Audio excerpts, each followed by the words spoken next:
No te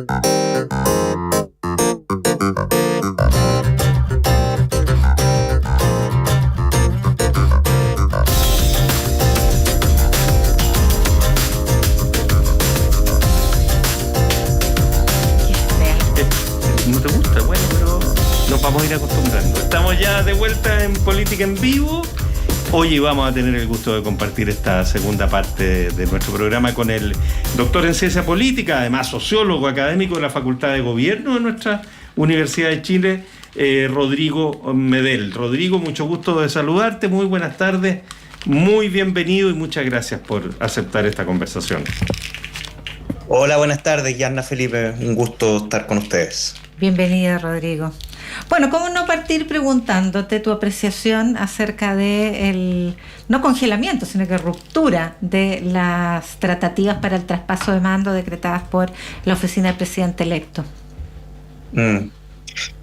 Sí, bueno, es medianamente delicado el tema porque me parece que digamos, todo este ritual, digamos, ¿no?, del traspaso de mando y la transición cumple funciones sociales, ¿no? Y la función que cumple para la ciudadanía es el de ordenar expectativa, ¿no? Es el momento en que el Estado muestra continuidad, que de cierta manera se da la señal de que hay reglas compartidas, que puede cambiar un gobierno, pero que el Estado sigue funcionando.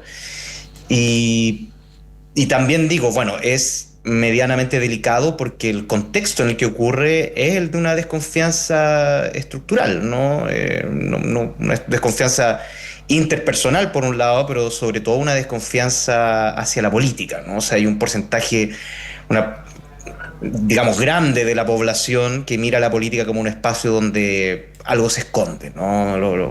Digamos, donde hay opacidad, ¿no? Entonces, claro, ocurre todo esto, me parece que los equipos están conscientes de esta desconfianza que hay estructural hacia la política y esto escaló como una especie de pruebas morales, ¿no? O sea, quiénes son los confiables, quiénes no, y termina una fricción, ¿no es cierto? Termina siendo un símbolo y de a quienes debiese o en quienes debiese depositar la confianza en la ciudadanía. Y yo creo que esto lo tenía claro Kast cuando tensó el proceso, ¿no? Cuando suspendió las reuniones y habló directamente de falta de transparencia, a propósito de la controversia por el cable submarino, ¿no? Y en fondo aquí la pregunta, ¿no es cierto?, de fondo siempre que se hace a la ciudadanía es, bueno, ¿quién está diciendo la verdad?, ¿no? El costo es alto en ese sentido, ¿no? O sea, cuando la conversación se mueve hacia quienes están mintiendo, quienes están ocultando cosas, quienes están haciendo cosas a la espalda, quienes están actuando de manera correcta, se instala el sello de la sospecha y aunque después el conflicto se matice o se aclare, ¿no? O sea, la política hoy en día se juega mucho en estas señales de confianza.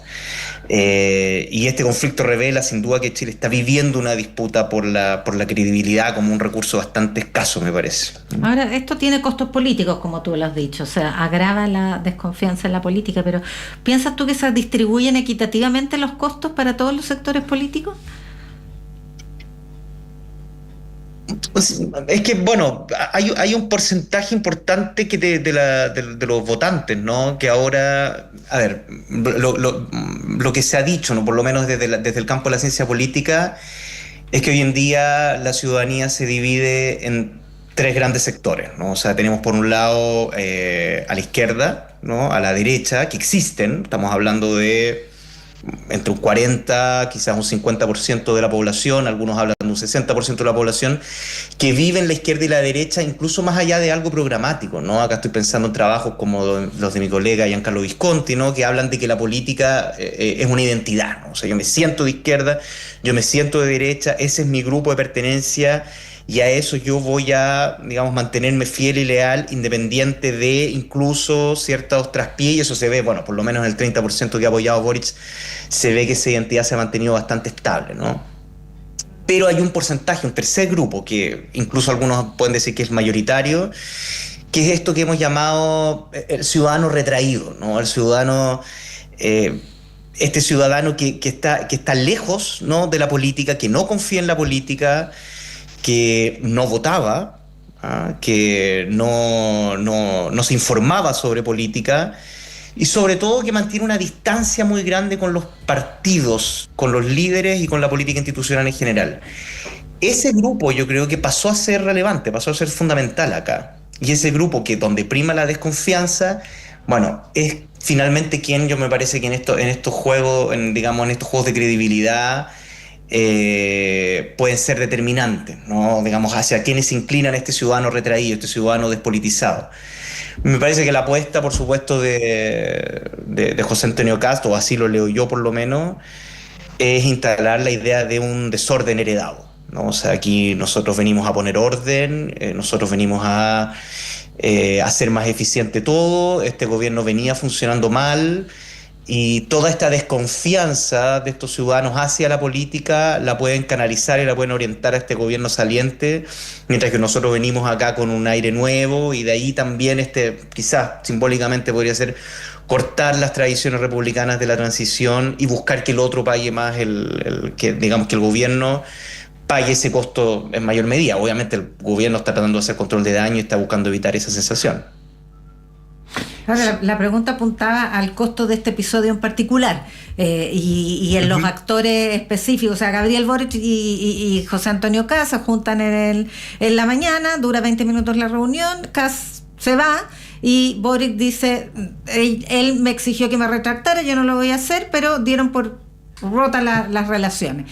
Esta estrategia que tú describes, ¿no?, de generar una sensación de caos para validar este gobierno de emergencia, haberla enervado en esta ocasión en particular genera más costos porque se empieza a resquigrafar ahora. Hay algunos sectores de la derecha que han llamado a sí retomar el diálogo porque el traspaso se tiene que hacer ordenado, en fin.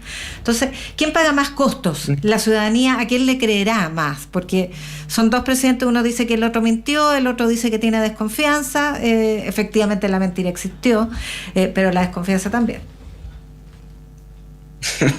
Sí, claro, bueno, es difícil saber quién va a pagar más costos, ¿no? Yo creo que aquí lo que está buscando hacer, sin duda, José Antonio Kast, yo creo, instalar esto de un desorden heredado. Nosotros vamos a poner orden, esa es la narrativa, ¿no?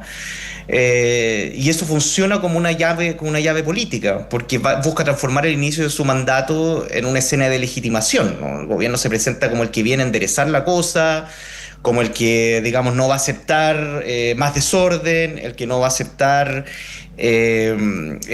falta de honestidad, falta de probidad, falta de, qué sé yo, de transparencia.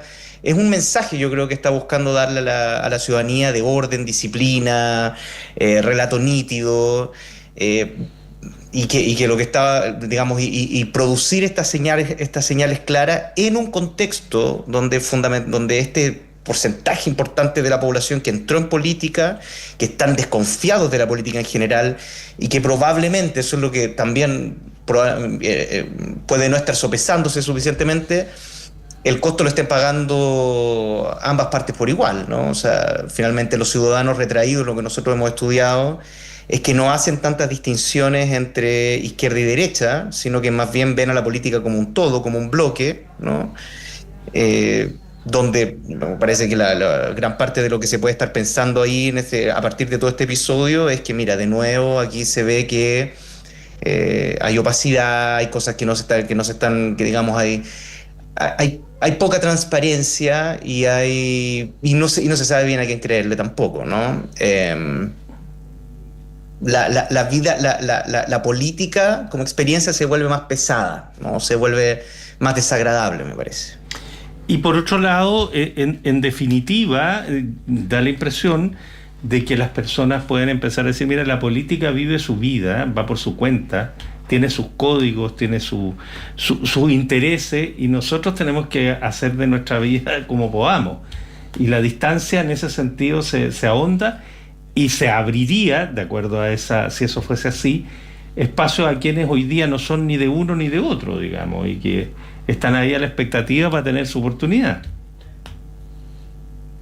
Bueno, eso es lo que en otros contextos tiende a pasar, ¿no? Cuando hay tanta desconfianza hacia la política, lo que suele ocurrir es la emergencia de un candidato antipolítica o un partido antipolítica que ha ido avanzando sin duda hasta cierto punto en Chile, eso, ¿no? Pero no a niveles de profundidad como en otros lados, ¿no? Estoy pensando en Perú, por ejemplo, ¿no? Donde finalmente eh, los partidos programáticos prácticamente han dejado de existir, donde la izquierda y la derecha son ya finalmente identidades vacías, ¿no? En Chile la izquierda y la derecha tienen una existencia lo suficientemente relevante como para darle algo de estabilidad al sistema, ¿no?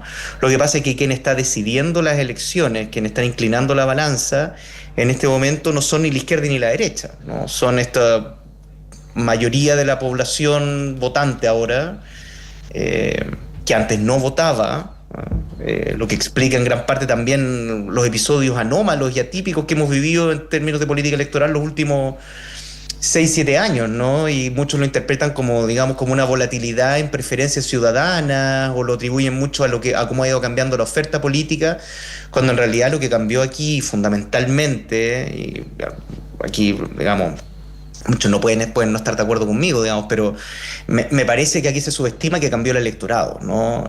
Cambió la regla, ¿no? El paso del voto voluntario al voto obligatorio no es un detalle técnico, es una transformación completa en el mercado político, ¿no? Es una transformación completa en el mercado político.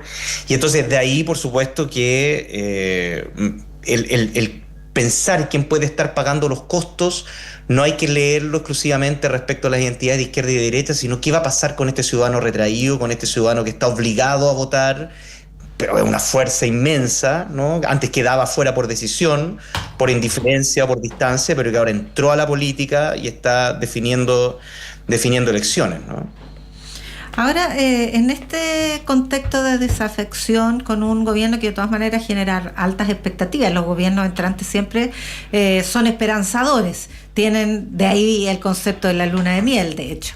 Pero ¿qué probabilidades tiene de retener esa esperanza por mucho tiempo, dadas las condiciones actuales, dado el clima político, dados los problemas estructurales que se están teniendo, las posibilidades de revertirlos en el corto plazo, etcétera? ¿Cómo ves tú el margen de maniobra y por cuánto tiempo se extendería esta luna de miel?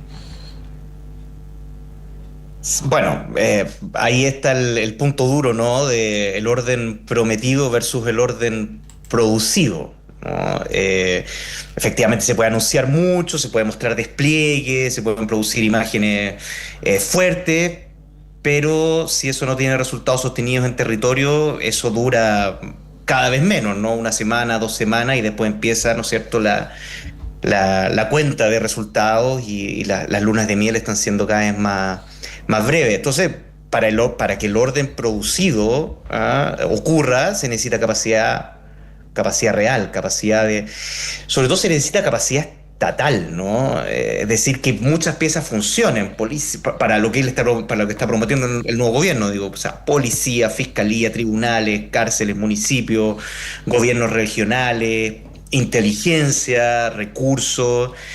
Entonces, cuando esa capacidad no acompaña, efectivamente hay un riesgo grande, ¿no? Hay un riesgo grande de que la incapacidad de mostrar resultados se reemplace por gestionar conflictos, ¿no? O sea, mira, los resultados no llegan, como yo prometí, pero entonces eso necesita una explicación. ¿Y cuál es la explicación? Puede ser, por ejemplo, culpar a otras, digamos, a otras fuerzas horizontales del Estado. Por ejemplo, el Congreso bloquea, los jueces impiden, tenemos una burocracia que sabotea, los de antes, ¿no es cierto?, lo dejaron todo mal, y eso va generando un discurso que lo conocemos, ¿no? Es propio de ciertos también, no digo que vaya a ser así, pero es propio de populismos de derecha, ¿no? El empezar a acusar a otras fuentes, a poderes horizontales, como se llama, ¿no?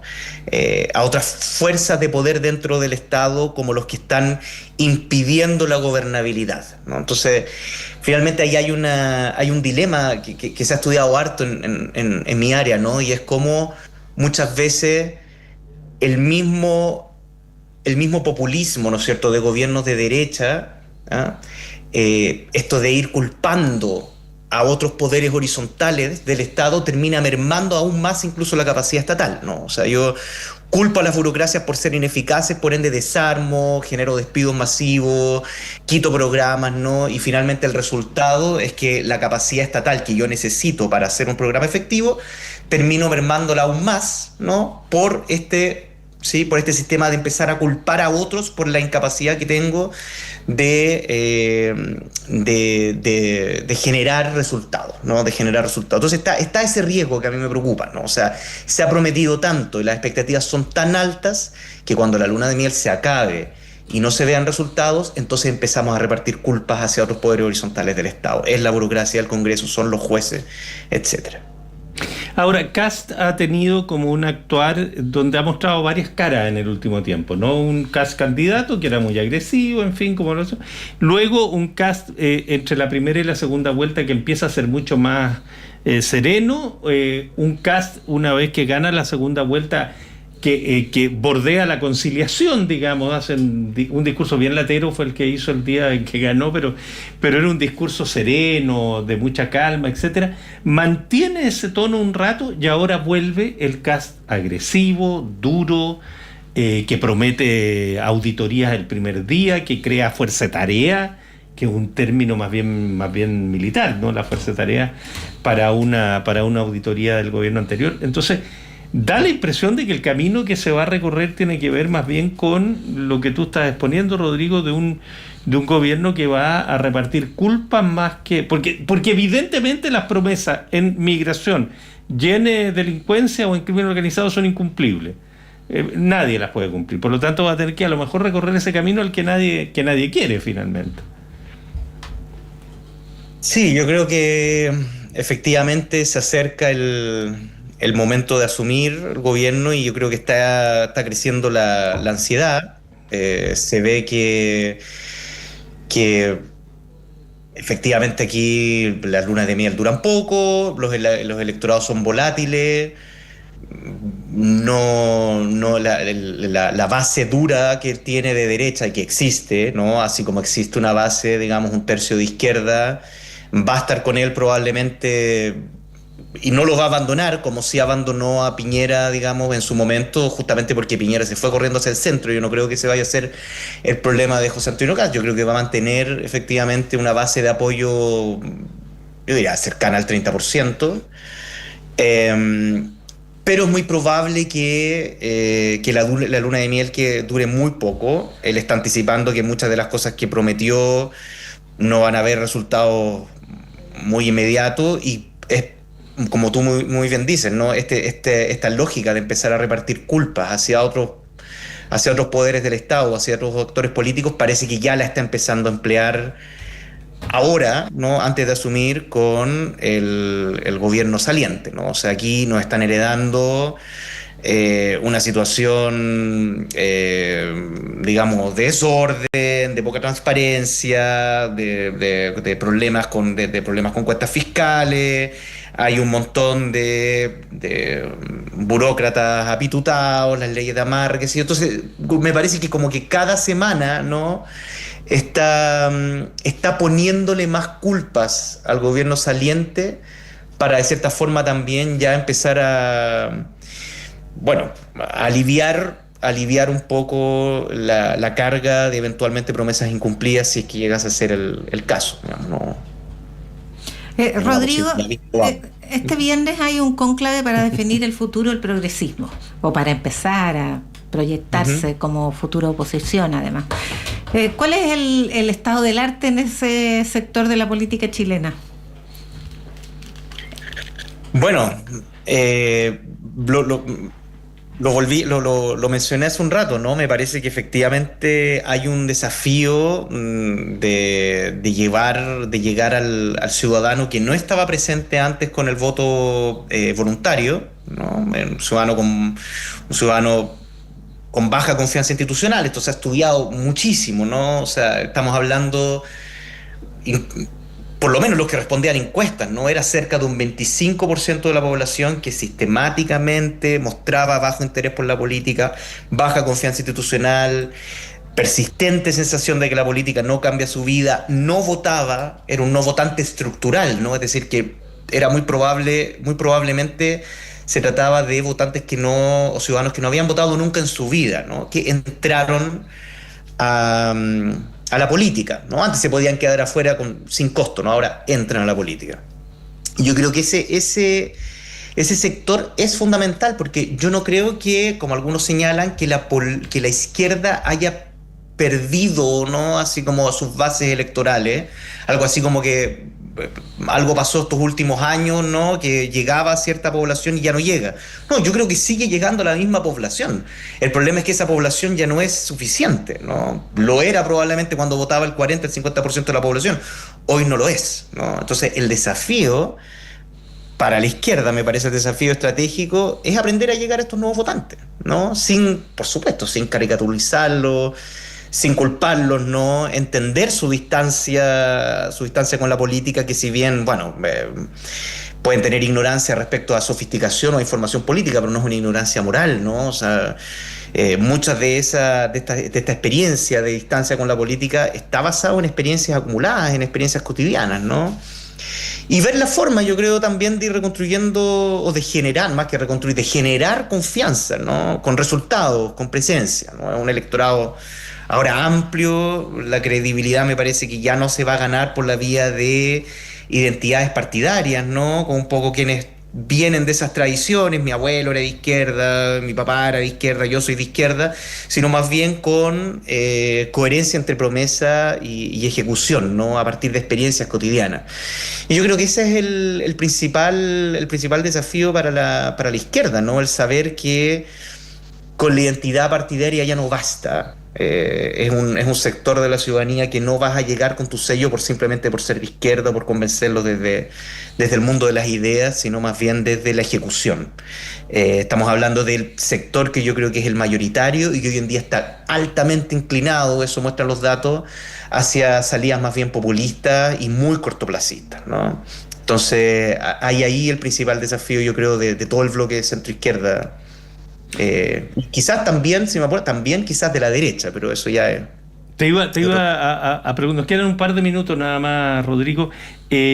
¿Cómo ves a Kaiser, que va a dejar de ser diputado en una semana más, y a su partido, digamos, y a lo que él construyó ahí? ¿Cómo lo ve en su relación con el gobierno que entra? Bueno, se trata de un movimiento más a la derecha de Kast. Es, digamos, si es que hay quienes hablan, ¿no es cierto?, de que la derecha radical en Chile tiene estas dos familias, ¿no? Hay el de José Antonio Kast tiene una raíz más institucional todavía.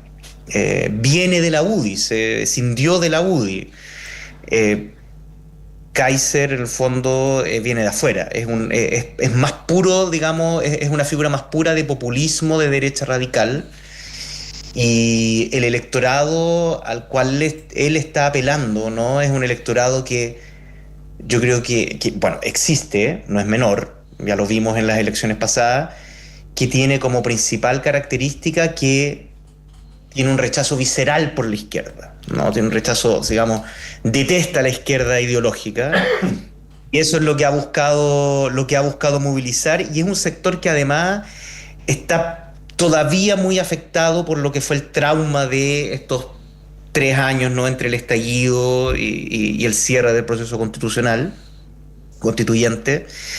que se generó un nicho de votantes de derecha muy, muy dura, y es probable por lo mismo, ¿no?, que le rinda, o que la apuesta que hagan desde su partido sea mantener cierta distancia incluso con el gobierno, ¿no? O sea, va a participar, yo creo, va a apoyar, digamos, pero sin participar, y con una postura con la distancia suficiente como para aprovechar de marcar cierta distancia que le puede dar réditos, que es a lo que él está apostando, ¿no? Yo creo que él no está apostando a nada menos que ser la fuerza mayoritaria dentro de la derecha, ir creciendo, y ahí, bueno, hay que ver la habilidad que tenga el gobierno de José Antonio Kast también de no de no perder votantes y no perder fuerzas políticas por la derecha, ¿no? Que hace 5 años hubiese sido impensable, pero ahora, bueno, es una realidad, ¿no? Hay que ver qué pasa, que no se le escape, ¿no es cierto?, electorado hacia su derecha, ¿no? Que parezca difícil de creer, pero puede ocurrir. Rodrigo Medel, doctor en Ciencia Política, académico de la Facultad de Gobierno de nuestra Universidad de Chile. Un gusto, Rodrigo, muchas gracias por tu gentileza y muy buenas tardes. Muy buenas tardes, gracias por el contacto, que estén muy bien. Gracias, Rodrigo. Ya pues, ya nos vamos. Tania González y Fernando Sepúlveda han estado en la producción periodística. Patricio